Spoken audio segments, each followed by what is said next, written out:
राज ठाकरे यांचे खंदे समर्थक मानले जाणारे वैभव खेडेकर यांची मात्र आता मनसेमधून हकालपट्टी करण्यात आलेली आहे। कोकणातील 4 पदाधिकाऱ्यांची मनसेकडून हकालपट्टी झालेली आहे। अविनाश सौंदरकर तसंच संतोष नलावडे, सुबोध जाधव यांचाही हकालपट्टी करण्यात आलेली आहे। तर पक्षविरोधी कारवाई आणि पक्षाचे नियम मोडल्या प्रकरणी यांच्यावर कारवाई करण्यात आली आहे।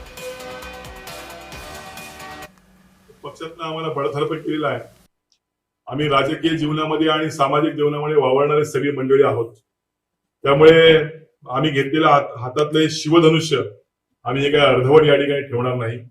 आमचा संबंध किंवा संपर्क किंवा आमचा थेट असलेल्या लोकांशी जिव्हाळ्याचे संबंध, यामुळे पुढील वाटचाल आम्हाला ठरवावी लागेल। त्या बाबतीमध्ये कुठलाही निर्णय किंवा कुठलाही विचार मनामध्ये आम्ही केलेला नाही, परंतु आजपासून तो विचार करण्याची आम्हाला या ठिकाणी तो विचार करावा लागेल अशी परिस्थिती निर्माण झाली आहे।